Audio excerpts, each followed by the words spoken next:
Good morning. मी Amit Joshi. I love गोरेगावच्या माध्यमातून बंद आहे बिंदास आहे तुमच्या समोर हजर आहे. आजचा विषय गोरेगावच्या राजकारणातला आणि तो सर्वांना आवडेल असा, कारण अभ्यासपूर्वक असा आजचा हा विषय आहे. मुंबई महानगरपालिकेच्या निवडणुका एकतर ऑक्टोबरच्या पहिल्या आठवड्यात किंवा शेवटच्या आठवड्यात येणार हे जवळपास निश्चित झाले. अनेक मुंबईच्या भागामध्ये प्रभाग बदललेले आहेत. या प्रभाग बदलण्याच्या विरोधात काँग्रेस कोर्टात गेलेली आहे. भाजपमध्ये नाराजी आहे. राष्ट्रवादीला काही घेणं देणं नाहीये. शिवसेना खुश आहे. आता प्रश्न असा आहे की गोरेगावात देखील प्रभाग बदललेले आहेत. या बदललेल्या प्रभागाचा फायदा कोणाला होणार आणि नुकसान कोणाला होणार? तसं पाहायला गेलं तर पुढच्या आठवड्यापासून मी प्रयत्न करणार आहे गोरेगावातले जे 7 वॉर्ड आहेत आणि एकंदरीत पी दक्षिण मध्ये येणारे 9 वॉर्ड, याचं प्रत्येक वॉर्डाचं विश्लेषण करण्याचा मी पुढच्या आठवड्यापासून प्रयत्न करणार आहे. परंतु आज मी जो विषय घेतला आहे तो आजची जी प्रभाग रचना बदलली आहे त्याचा फायदा कोणाला होणार आणि तोटा कोणाला होणार. गोरेगाव पूर्वेकडे गोरेगाव मतदारसंघात येणारे 2 वॉर्ड आहेत. वॉर्ड नंबर 53 आणि वॉर्ड क्रमांक 56. या 2 वॉर्डात प्रभाग रचना फारशी बदललेली नाहीये. त्यामुळे तेथे जे काही होईल ते शिवसेना आणि भाजप यांच्यात आमने सामने टक्कर होणार आहे. याचा अर्थ असा आहे की वॉर्ड क्रमांक 56 मध्ये आणि वॉर्ड क्रमांक 53 मध्ये सध्या शिवसेनेचा नगरसेवक आहे. त्या जागी आता पुढे काय होणार मला विचाराल तर 56 हा भाजपसाठी एवढा सोपा नाहीये जेवढा सोपा तो शिवसेनेसाठी आहे. त्यातही जर सुनील प्रभू यांनी आपला मुलगा अंकित प्रभू याला उतरवलं तर ते जीवाचं रान करणार, पूर्ण ताकदीनिशी मैदानात उतरणार आणि त्याचा फायदा शिवसेनेला होणार. भाजपचे मतदार तिकडे आहेत, चांगले मतदार आहेत, भाजप टक्कर देऊ शकेल. पण भाजपमधले जे अंतर्गत मतभेद आहेत तिकडचे आणि उमेदवारी कोणाला मिळणार या 2 गोष्टीवर सगळं ठरणार आहे. वॉर्ड क्रमांक 53 मध्ये शिवसेनेचा उमेदवार होता. तिथेही जर बघाल तर फायदा हा शिवसेनेसाठी जास्ती दिसतो. आता भाजप तिथेही कोण उमेदवार देणार यावरही बरीच समीकरणं अवलंबून आहे. पण प्रभाग रचनेत तिथे फारसा बदल झालेला नाही. शिवसेनेने प्रभाग रचनेत जो बदल केला आहे तो गोरेगाव पश्चिमेकडील 5 वॉर्डामध्ये. त्याला कारण असं होतं की 2017च्या निवडणुकीमध्ये या ठिकाणी 5ही नगरसेवक हे भाजपचे निवडून आले होते. त्यामुळे शिवसेनेने अशी व्यूहरचना केली की जिथे शिवसेनेला फायदा होईल आणि भाजपला नुकसान होईल अशा पद्धतीने ही जी प्रभाग रचना आहे ती केली गेली. पण ती जर बघाल तर एक गोष्ट तुमच्या लक्षात येईल की वॉर्ड क्रमांक 58 जर सोडला तर शिवसेनेसाठी आरामदायक, दिलासादायक असा कोणताही वॉर्ड नाही. त्या उलट भाजपने जर मेहनत घेतली, म्हणजे थोडक्यात मी तुम्हाला असं सांगेन की आपण जेव्हा कबड्डीचा सामना खेळतो तेव्हा समोर जो तू तू तू तू तू करत येत असतो त्याला जर पकडायचं असेल तर एक साखळी तयार करावी लागते. त्या साखळीमध्ये त्या व्यूहरचनेत त्याला अडकवावं लागतं. हीच परिस्थिती आहे. भाजपने जर या 4 वॉर्डामध्ये व्यवस्थित साखळी केली तर शिवसेनेसाठी 100% जड जाणार. आता तुम्ही म्हणाल साखळी कशी केली तर बघा समजावून सांगतो. पूर्वी बांगूर नगर आणि काही छोटा मोठा भाग होता तो दीपक ठाकूर यांच्या वॉर्डात होता. तो आता हर्ष पटेल यांच्या 57 मध्ये आलाय. दीपक ठाकूरचं वजन आहे तिकडे, चांगले बऱ्यापैकी त्यांनी कामं केली आहेत. त्याचा फायदा 100% त्यांनी जर मेहनत घेतली, त्यांनी जर मनात आणलं तर त्याचा फायदा हर्ष पटेलला होऊ शकतो. आता आपण येऊया वॉर्ड क्रमांक 57 मध्ये. हर्ष पटेल यांचा जवाहरनगरचा जो जुना पट्टा आहे तो आलाय वॉर्ड क्रमांक 59 मध्ये. हर्ष पटेल यांनी जवाहरनगरमध्ये काम केलं आहे. जवाहरनगर हा पट्टा भाजपला मानणारा आहे कारण गुजराती, मारवाडी, जैन समाज हा मोठ्या प्रमाणावर इकडे आहे. हर्ष पटेल यांनी मेहनत घेतली आणि 59च्या उमेदवाराला मदत केली तर निश्चितपणे त्या उमेदवाराला फायदा होणार आहे. आता आपण बघूया वॉर्ड क्रमांक 60.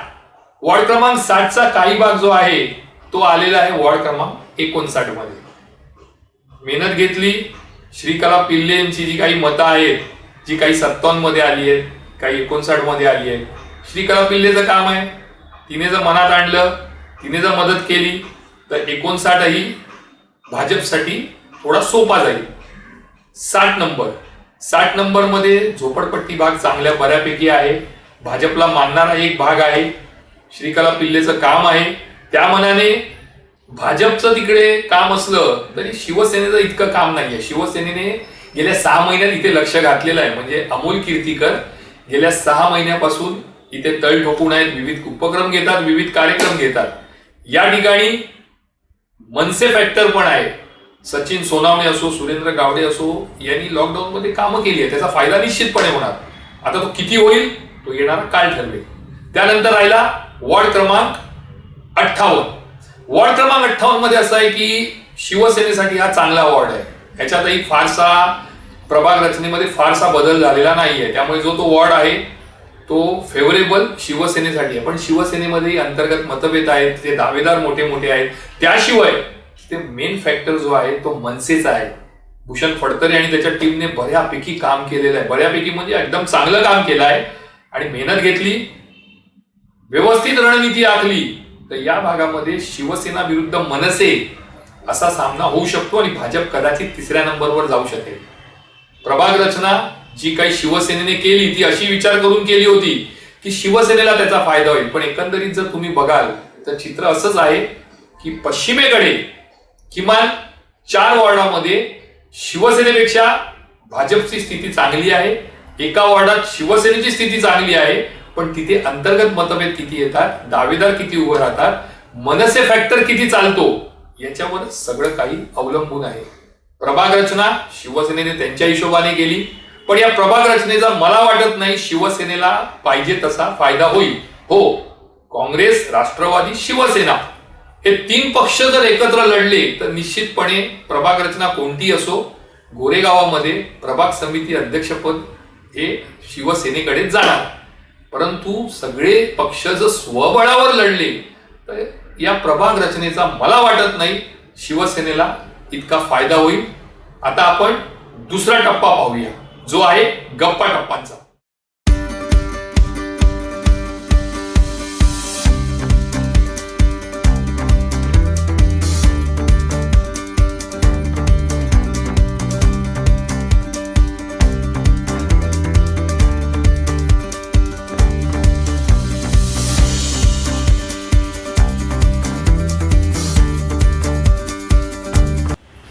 नमस्कार.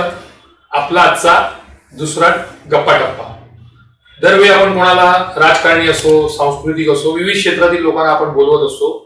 आज आपण अशाच एका व्यक्तीला बोलवलंय ज्या 2012 ते 2017 या वेळेमध्ये काँग्रेसच्या नगरसेविका होत्या. त्यांनी काँग्रेससाठी बरंच काम केलं आहे. तर आपण आज स्वागत करूया माजी नगरसेविका किरणताई पटेल यांचं. भाभी नमस्ते. बंडूबाई नमस्कार. ही एक जोडगोळी मुद्दाहून मी आज तुमच्या समोर आणलेली आहे. त्याला आणण्याचं कारण असं आहे की दोघंही खांद्याला खांदा लावून काम करत असतात राजकारणामध्ये.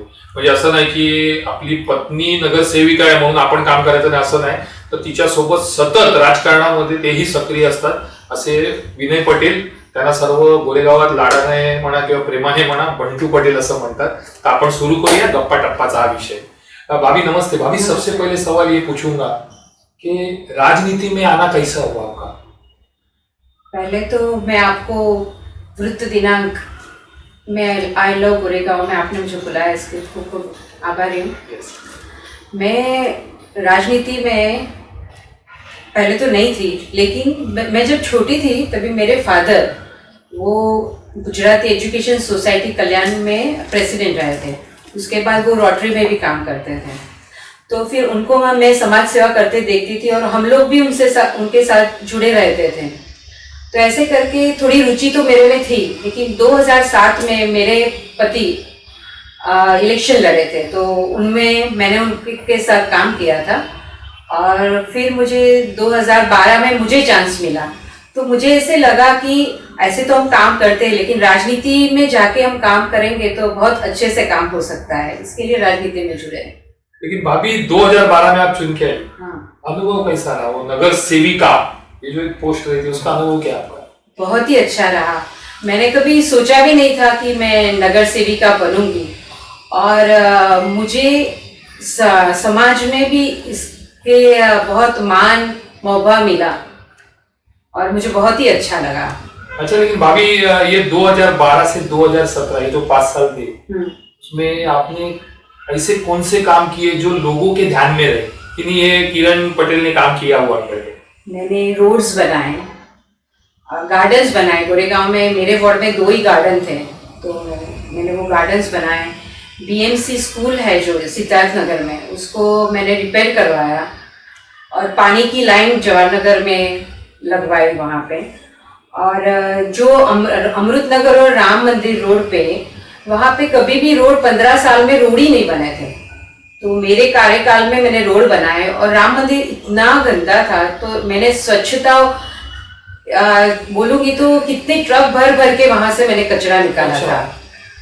लेकिन बंटू भाई, आपसे एक सवाल पूछूंगा। 2007 में आपने भी चुनाव लड़ा था, आप हार गए थे। 2012 में भाभी जीती। ये जो रणनीति थी 2012 में जीतने की, वो आपने बनाई थी सब?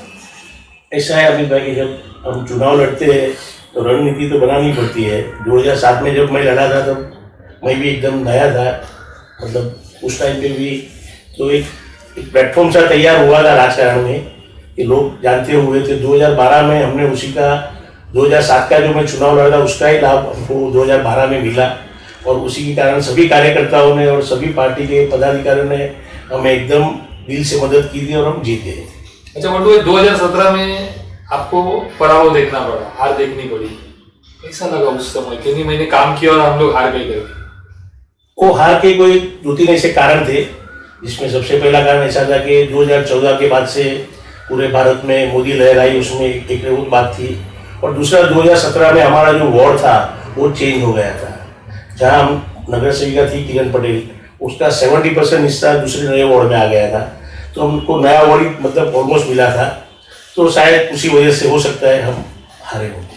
जब आप एक सवाल आपसे पूछूंगा, 2022 का चुनाव आ रहा है, 59 वार्ड लेडीज के लिए, जिसमें आपके जो पहले के वार्ड थे जहाँ आपने काम किया था वो वार्ड आ चुके हैं, तो आप लड़ना पसंद करोगे वहां से? हाँ, जरूर करूंगी। 59 से जरूर लड़ना पसंद करूंगी, क्योंकि वहाँ मैंने बहुत ही काम किया हुआ है और वहाँ के लोग सब मुझे पहचानते भी है आज भी, तो मैं लड़ना वहाँ पे पसंद करूंगी।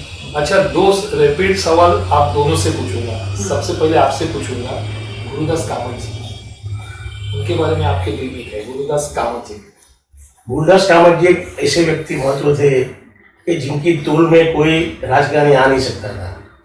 उनके जैसा आदमी मैंने आज तक राजकारण में देखा नहीं है, ना देख पाएंगे, क्योंकि वो हमेशा कार्यकर्ताओं को में इतना जोश भरते थे कि हम पार्टी के लिए कुछ भी करने को तैयार हो जाते थे। ऐसे उनका व्यक्ति महत्व था और बहुत ही उन्होंने हमको भी बहुत ही मदद की है।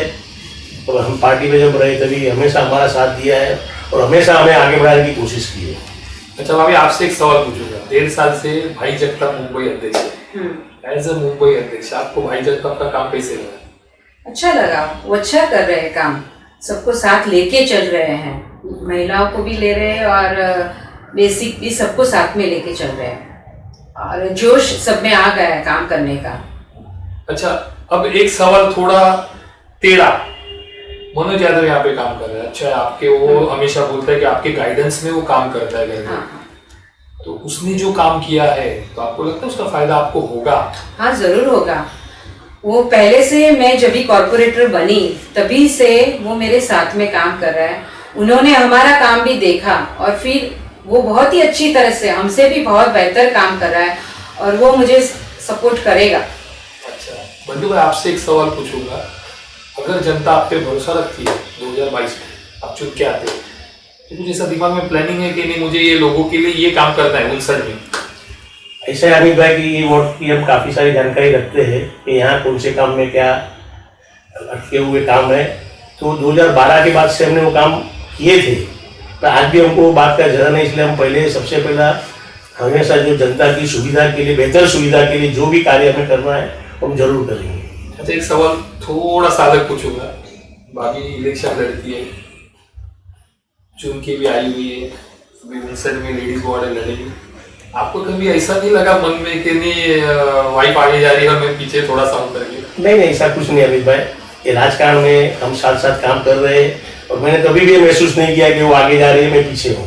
हम दोनों साथी में काम करते हैं, आज जो भी काम हो रहा है, आज मैं तो कहूँगा लोगों को इस मेरे आपके माध्यम से कि हमेशा इस वार्ड को एक नगर सेविका पे एक दूसरा आदमी फ्री मिल रहा है जो काम करता है राजकारण का। आपको इस बात पे मैं 4 लाइन भी कहना चाहता हूँ। 2017 में हम चुनाव हारे थे, हम हिम्मत नहीं हारे थे, हम निराश हुए थे, हम हताश नहीं हुए थे, और आने वाले इस चुनाव में हम पूरी ताकत से लड़ेंगे और जीतेंगे, और इसी जीत में हमें जनता बरोबर साथ देगी। तर हे होते काँग्रेसचे पटेल कुटुंबीय. आपण किरण बाबींना त्यांच्या पुढील वाटचालीसाठी शुभेच्छा देऊया. असं समजूया की त्या निवडणुकीत उतरो, त्यांना यश मिळो, आणि जेव्हा त्यांना यश मिळेल तेव्हा पुन्हा एकदा आपण त्यांच्यासोबत गप्पा टप्पा करू. आज एवढंच. मी अमित जोशी पुन्हा एकदा पुढच्या रविवारी गोरेगावचा एखादा विषय घेऊन आणि गप्पा टप्पाचा विषय घेऊन तुमच्या समोर येईल. तोपर्यंत जय हिंद, जय महाराष्ट्र. आप लोगों का भी मैं आभार मानता हूं. धन्यवाद. धन्यवाद.